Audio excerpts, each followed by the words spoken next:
expert. Well, we're joined on the phone now by Congressman Garamendi, who's on the line from Sacramento in California, a Democrat on the Armed Services Committee. Thank you very much indeed for joining us, Congressman. What information did you have before these strikes were launched a couple of hours ago? Well, we had a very clear signal that this was coming. Earlier in the week, or actually last week now, we had a hearing with Secretary Hagel and one of the top generals, the planning general and the Joint Chief of Staff, and it was very clear from his testimony that this was coming. We didn't know when. I wouldn't expect that we would have been told exactly when or how, but he was very, very clear that this was in process, and all they were waiting for was the signature and go-ahead from the president.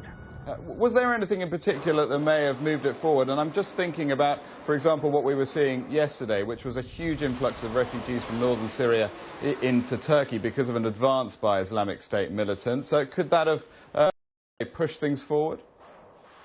Well, it probably had something to do with it, but I think what's going on in New York tomorrow is even more important. The president's going to be the chair of the Security Council tomorrow. And clearly, this is going to be one of the issues. He'll certainly bring it up. Others will. And I think the fact that there appears to be the active engagement of several Gulf state air forces will be an important factor. I think that's probably more to do with it than the refugees. Important factor, why? Well, because of the effort that's been made to rally the countries in that region and also rally Europe, the NATO countries specifically, around the strategy of isolating and eventually doing away with ISIL. So I think all of that is very much in play, and that's going to play out, I say tomorrow. I'm in California, but it's really today for you in London.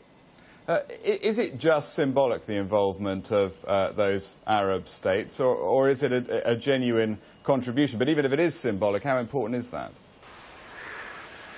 Well, I think the symbolism is certainly there. How important it is, I think it's extremely important. This fight cannot be an American fight. And frankly, it cannot be a European fight. It's got to be the Muslim countries taking on this radical bunch and doing away with them. If it's done by Europeans or the United States, it's not going to work well. We've seen that over the 10 years in Iraq, and we've seen a lot of that in Afghanistan, where it is not appreciated, and it actually becomes a rallying cry for the more radical jihadists. So it's very, very important. As to how much they are doing, I don't know. I suppose we will certainly find out in the days ahead. But even one airplane dropping one bomb is more than symbolism on the receiver of that bomb. Congressman, of course, you're a member of the President's party. I mean, do you think this is going to work? Can Islamic State be defeated in this way with airstrikes? No. It's part of a much larger process. And I very vehemently disagree with the President about the necessity of an active Congress to authorize what is going on now. I think it's absolutely essential. Our Constitution calls for it. I've been saying for more than almost 3 months now that this has to require an active Congress before it moves forward. Well, we haven't taken that up yet, but I think that, you know, the basic question that you raise is answered by the fact that nobody believes that airstrikes are enough, but it clearly has given the Iraqi army and the Kurds breathing time to get their own army back in shape, or at least some sort of condition, to be rearmed. We're seeing that for the Kurds. We're seeing the Iraqi army stabilized, if not capable of reclaiming its own country. The political change in Baghdad was absolutely essential. It has happened. Will it be effective? Will it actually be able to bring the Sunnis into the government and be an active and partner in dealing with ISIL? We don't know, but it had to be a start, and that start has occurred. Is the United States effectively back at war in the Middle East?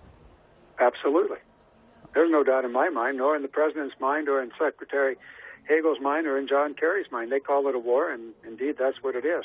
And you're comfortable with that, given the efforts, of course, to withdraw from Iraq and further east from Afghanistan? Is this what you envisioned perhaps a year or two ago? Absolutely not. and I am not comfortable with it. I'm very, very disturbed, very unhappy with the situation. I'm afraid that we are on a slippery slope that could be another decade of land war in the Middle East.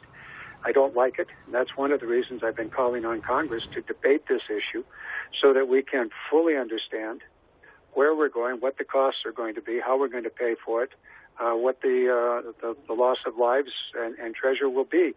And frankly, I want to see some very severe restrictions placed upon it. When the president says no boots on the ground, we know that we now have boots on the ground, 1,650 of those boots, or I guess we better double that number. But we have that many personnel in the area, on the ground, involved in one way or another in what is going on at this moment with the airstrikes, and quite possibly more than that. But infantry divisions, armored divisions, artillery divisions, and the rest, no way, no how. We've been down that path. It did not stabilize the region. Probably, in all probability, led to even worse destabilization in the area. This is a fight that is going to have to be essentially a fight of the countries in the Middle East: Turkey, Jordan, Iraq, the Gulf countries, and quite possibly Egypt. They're the ones that are most immediately at risk from the radical jihadists. The United States and Europe, yes, we're at risk, but a much different kind of risk. Serious, to be sure, but different. I just have one final question for you, Congressman. Where does this leave the United States policy against President Assad? Is that just gone away now, on the back burner? Islamic State is the priority, the bigger threat? No, dancing on the head of a pin right now. It's a two-step dance of some sort. Clearly, these strikes will aid Assad. Clearly, we say that it's not our intention to aid him. Hello? I guess you can argue both sides of those if you're a real fast-talking lawyer. But, no, this is going to help Assad. Does this mean that we want to team up with him in some way? Absolutely not. Do we want him to be gone and a more open, pluralistic, hopefully democracy of some sort in that to replace him? Yes, absolutely. But no, clearly these strikes against ISIL will assist Assad. But it will also assist what hopefully are the moderate elements in Syria and give them an opportunity to assert themselves. All of that is hypothetical, but we do know that right now ISIL is taking a beating, at least from the air, and that can only be to Assad's benefit. Congressman, many thanks. That was Congressman John Garamendi on the line there from Sacramento, California, a Democrat on the Armed Services Committee.